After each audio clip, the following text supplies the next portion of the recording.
Bismillahirrahmanirrahim. Assalamualaikum warahmatullahi wabarakatuh. Hamdan wa syukran lillah, asyhadu an la ilaha illallah wahdahu la syarikalah wa asyhadu anna Muhammadan abduhu wa rasuluh. Puji dan syukur kita panjatkan kepada Allah Subhanahu wa taala, karena atas izinnya lah kita masih diberi kesempatan oleh Allah untuk melanjutkan kegiatan tadarus rutin harian yang biasanya dilaksanakan di Masjid Al-Mutakin Madrasah Karya Madani, dan pada pertemuan kali ini pembelajarannya masih di rumah. Mudah-mudahan kita semua walaupun berjauhan akan tetapi ruh untuk belajar dan mempelajari Al-Quran dan memperbaiki bacaan itu tetap ada di sahabat-sahabat semuanya. Baik anak-anakku yang dirahmati Allah Subhanahu wa taala, sahabat-sahabat yang lain yang juga mengikuti kegiatan ini, mudah-mudahan kita semua selalu ada dalam ridho dan maghfirah Allah Subhanahu wa taala. Apa yang kita lakukan tetap hanya menyandarkan diri karena Allah Subhanahu wa taala, tidak karena yang lain, tidak karena siapapun kecuali hanya karena Allah Subhanahu wa taala. Mudah-mudahan apa yang kita lakukan ini adalah bentuk bahwa kita ingin taqarrub kepada Allah, mendekatkan diri kepada Allah, mengenal Allah lebih dekat dengan firman-firmannya yang telah Allah sampaikan kepada Nabi Muhammad SAW, sehingga mudah-mudahan kita tidak termasuk orang yang ditutup oleh Allah hatinya, ditutup oleh Allah matanya, ditutup oleh Allah pendengarannya. Seandainya Allah sudah menutup hati kita, menutup pendengaran kita, menutup penglihatan kita, maka apa yang akan kita dapatkan? Yang akan kita dapatkan adalah adab yang besar, adab yang pedih. Kenapa? Ditutup dari apa? Ditutup dari nasihat, ditutup dari perintah, kalimat-kalimat perintah, kalimat-kalimat larangan yang disampaikan oleh Allah Subhanahu wa taala, sehingga dia tidak merasa bahwa itu adalah perintah dari Allah, dia tidak merasa bahwa itu adalah larangan dari Allah, sehingga hidupnya didorong dan didukung oleh hawa nafsu yang lahir dari ajakan setan laknatullah. Nauzubillahi min dzalik. Maka dengan demikian hati-hatilah setiap langkah kita, dan yakinilah bahwa kita termasuk orang-orang yang selalu yakin adanya hari akhirat. Yakin bahwa setiap langkah yang kita lakukan, sekecil apapun, itu akan diminta pertanggungjawabannya. Allah tidak akan melepas pertanggungjawaban manusia terhadap apa yang dia lakukan selama hidup kita di dunia. Hari akhir harus betul-betul diyakini bahwa itu adalah tujuan kehidupan yang hakiki, tujuan kehidupan yang hakiki. Di dunia itu hanya sementara. Nabi Muhammad SAW saja hanya 60 tahun usia. Kalau kita diberikan lebih dari itu adalah sebuah bonus dari Allah supaya kita mampu mengisi dengan sesuatu yang memang sesuai dengan panduan kita, yaitu Al-Quran dan Sunnah. Sedikit, sebentar saja di dunia itu, buat apa gitu? Kalau kehidupan kita tidak dilandasi karena Allah Subhanahu wa taala, rugi sekali. Rugi, sangat rugi. Orang terpontang-panting untuk bekerja bertujuan untuk mengisi perut kita. bekerja menjadi petani, bekerja menjadi pedagang, bekerja menjadi guru, bekerja menjadi pejabat, bekerja berwira swasta dengan sendirinya. Macam-macam orang menjalankan sebuah pekerjaan. Demi apa? Kalau seandainya hanya demi perut, rugi sekali. Demi dirinya sendiri, rugi sekali. Landasi semua kegiatan itu karena Allah Subhanahu wa Ta'ala. Coba kita bayangkan, seandainya yang kita usahakan adalah sesuatu untuk diri kita, berapa persen sih diri seorang pengusaha pun, berapa sih yang dibawa oleh kita? Mungkin sebagian berbagi dengan karyawan, sebagian berbagi dengan negara melalui pajaknya, betul nggak? Sebagian berbagi dengan rekan pengusaha yang lainnya, kan gitu. Tidak semuanya dibawa oleh kita. Terus kemudian ada sisa yang dibawa oleh diri kita. Akhirnya di mana? Disimpan, ditabung di bank. Banyak mana? Banyak dibawa ke rumah atau banyak yang ditabung di bank? Dan itu kita tidak dimanfaatkan 24 jam. Bisa jadi yang uang yang ditabung oleh kita, tabungan kita yang disimpan, itu dimanfaatkan oleh orang lain. Kita tidak tahu. Hanya angka saja yang ada di tabungan kita kan. Yang dipegang hanya tabungan saja. Enggak dimakan semuanya kan. Begitupun kalau misalkan kita dibawa semuanya, dibawa ke rumah. Berapa yang langsung dimakan pada saat itu? Semuanya enggak juga. 3 piring untuk 1 hari berapa harganya? Dari 3 piring pun, dari 3 piring pun yang kita makan, berapa sih yang diserap oleh tubuh kita? Semuanya kebanyakan hanya mengalir saja dan diambil saripatinya saja kan. Diambil intinya saja, diambil yang dibutuhkan, semuanya dibutuhkan. Enggak. Kebanyakan malahan sekarang makan, besok sudah dikeluarkan lagi. Enggak. Jadi siapa sih yang menghidupkan kita, yang menyehatkan kita? Allah Subhanahu wa Ta'ala. Makanya Allah menyampaikan, Allah tidak suka orang-orang yang berlebih-lebihan. Artinya apa? Karena kebutuhan tubuh kita itu dibatasi oleh Allah. Makanya kenalilah diri. Karena siapa yang kenal diri maka akan mengenal Tuhan. Mengenal Allah. Kalau ingin mengenal Allah, kenalilah dirinya. Kenalilah kebutuhan tubuh kita. Vitamin C-nya berapa persen yang dibutuhkan.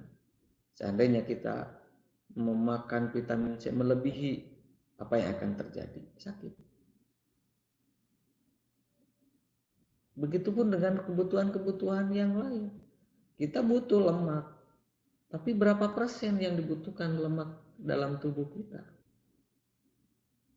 Kalau berlebihan, itu juga tidak baik. Bahkan merusak tubuh kita. Kita perlu olahraga. Tapi tanyakan, sejauh mana? Apakah olahraga itu justru malah merusak tubuh kita? Seandainya itu justru malah merusak tubuh kita, maka itu juga tidak disukai oleh Allah Subhanahu wa Ta'ala.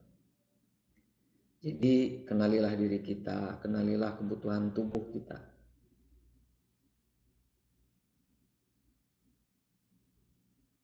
Tubuh kita adalah titipan dari Allah, amanat dari Allah yang harus kita jaga, yang harus kita rawat. Jangan berlebihan, karena berlebihan pun bukan termasuk pada perawatan tubuh kita. Maka apapun pelajaran yang kita pelajari itu sesungguhnya tujuannya untuk mengenal kebesaran Allah Subhanahu wa Ta'ala. Nah, untuk yang harus digarisbawahi pada pertemuan kali ini yaitu dengar belajar mendengar, belajar melihat,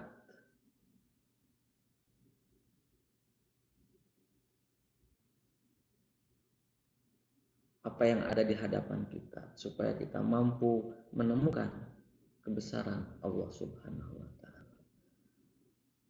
Baik, itu saja untuk kalimat pembuka. Kita lanjutkan ke tadarus. Dan untuk pertemuan kali ini, halaman masih surat Al-Baqarah, halaman 36 dan 37. Dimulai dari ayat 225. A'udzu billahi minasy syaithanir rajim.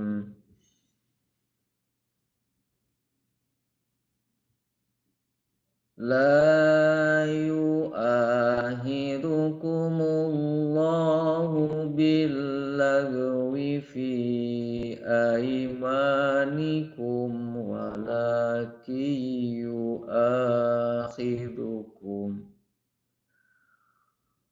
walakin yu'ahidukum bima kasabat qulubukum.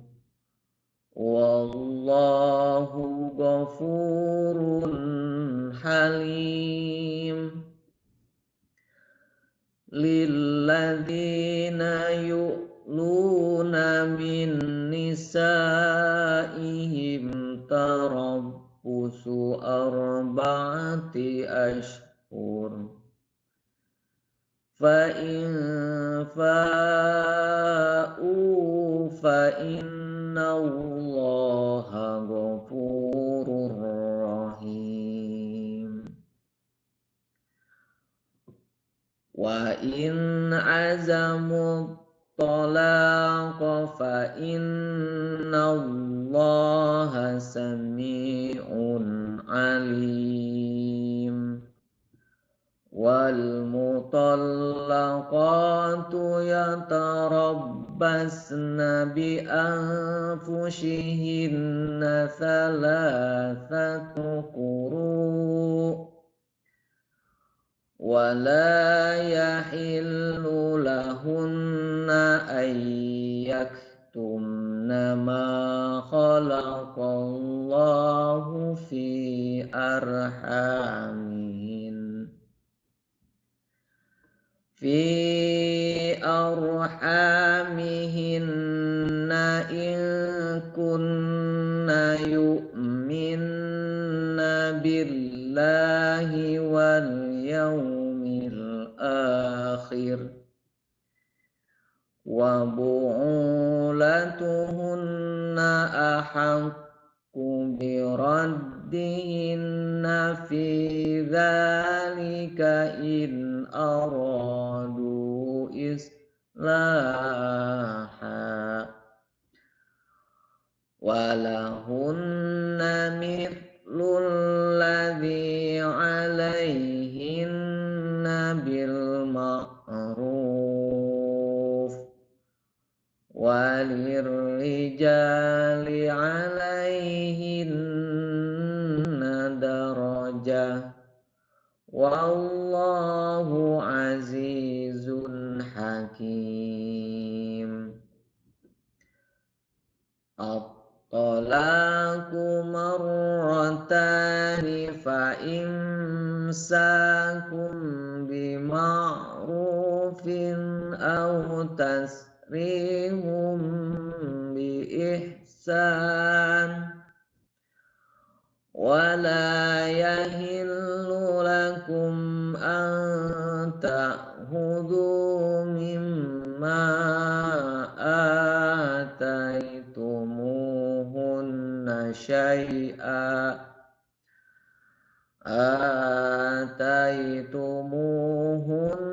syai'an illa an yakhafa an la yuqima hududallah. Fa in hibtum alla yuqima hududallahi fala junaha alaihi maftadat bih. Tilka hududullahi fala ta'taduha.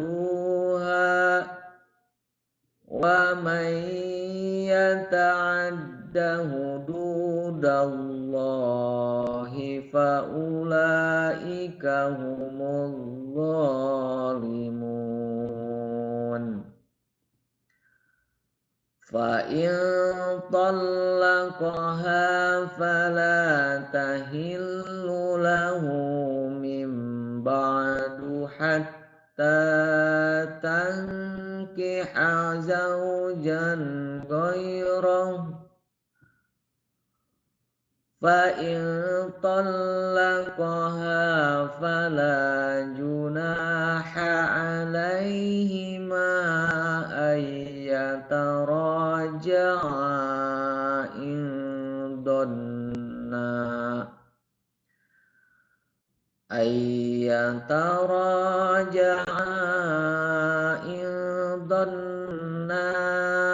ayyuqima hududallah. Wa tilka hududullahi yubayyinuha liqaumin ya'lamun.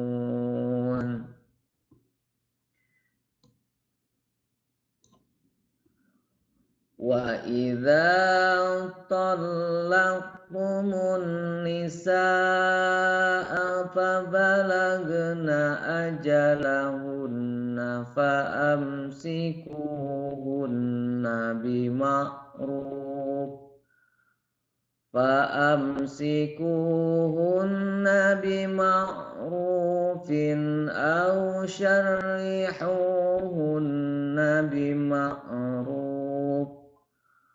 Wala tumsikuhunna diraran lita'tadu.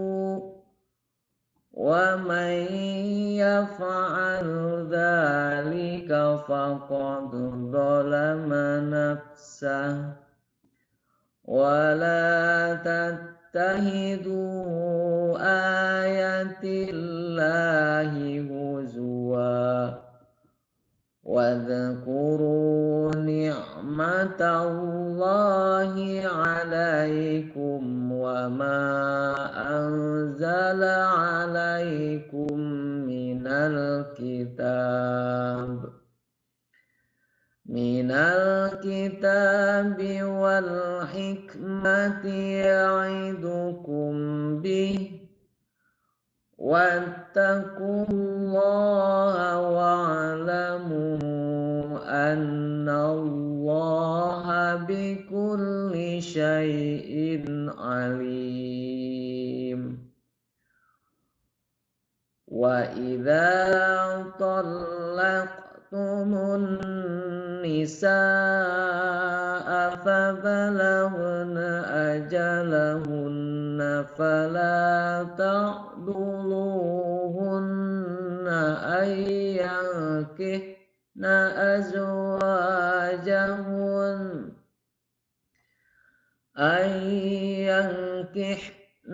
azwajahunna idza taradaw bainahum bil ma'ruf.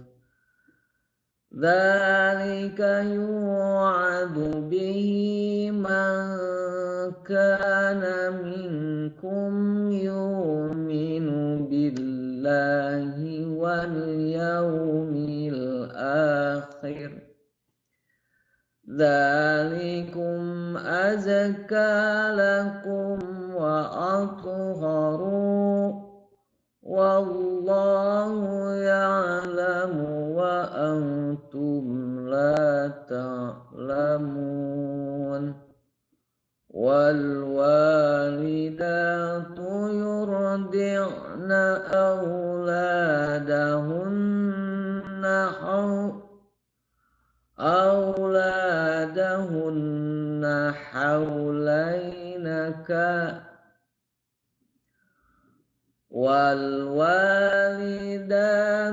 يرضعن أولادهن حولين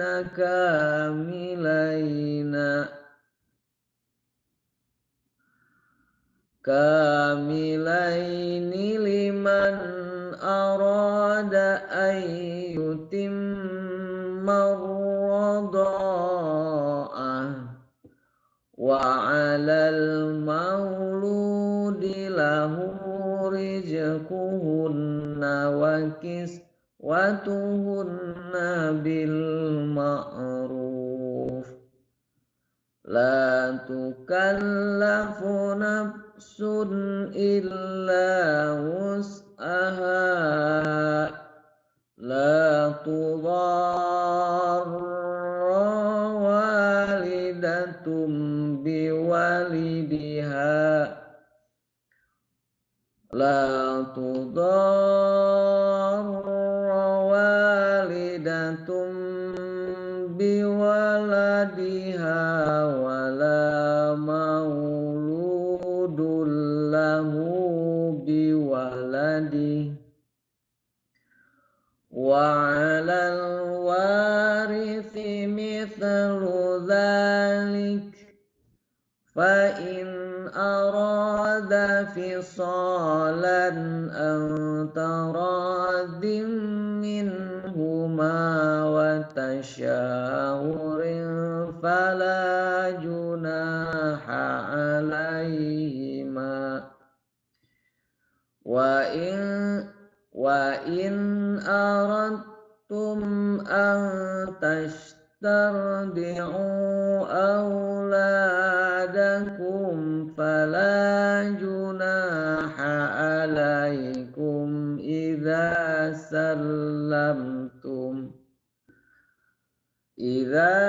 سلمتم ما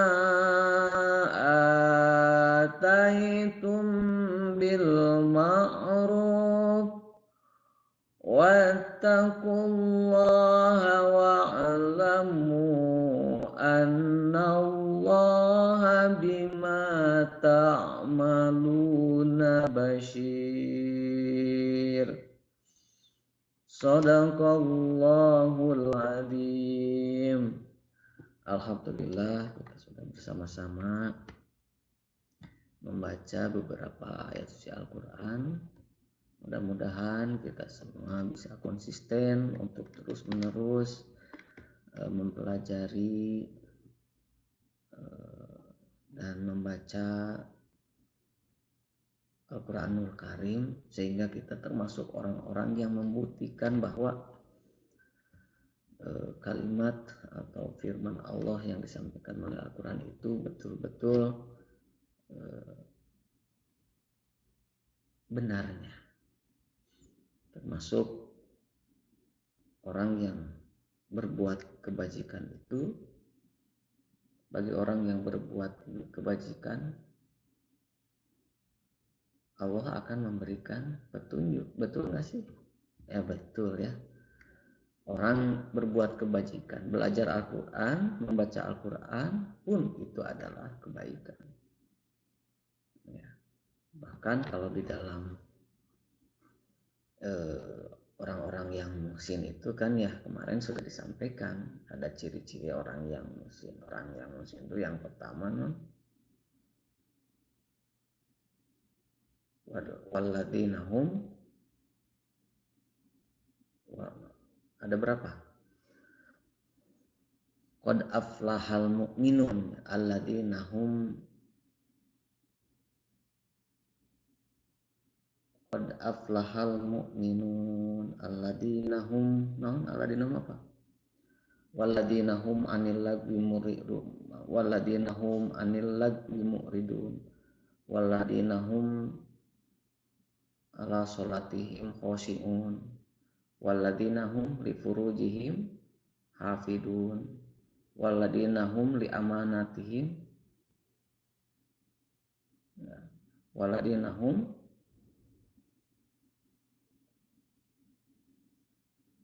apalagi ada lagi nggak?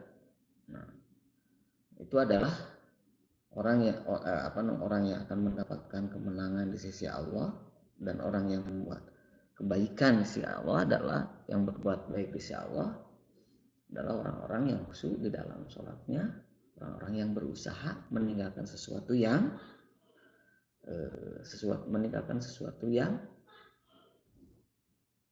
sia-sia, baik perkataannya maupun perbuatannya. Orang-orang yang menjaga kemaluannya, menjaga farijnya, menjaga hawa nafsunya, pergaulannya dijaga. Kemudian orang-orang yang menunaikan amanatnya, menunaikan janjinya, membayar janjinya apabila dia diberi amanat. Kemudian selanjutnya orang-orang yang menjaga sholatnya, memperbaiki sholatnya. Itu adalah ciri-ciri orang yang berbuat kebajikan yang akan mendapatkan keuntungan di sisi Allah Subhanahu wa taala.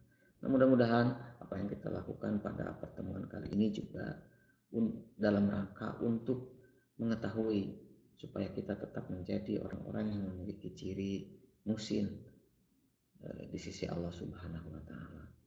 Baik, itu saja untuk pertemuan kegiatan tadarus kali ini.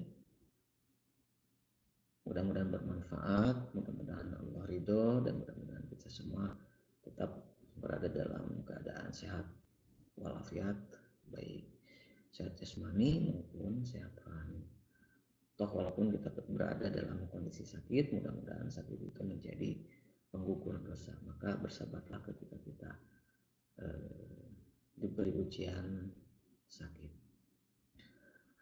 Tutup dengan doa, Rabbana atina fid dunya hasanah wa fil akhirati hasanah wa qina adzabannar. Aqulu qouli hadza wa astaghfirullah li wa lakum. Mohon maaf ada kekurangan. Assalamualaikum warahmatullahi wabarakatuh.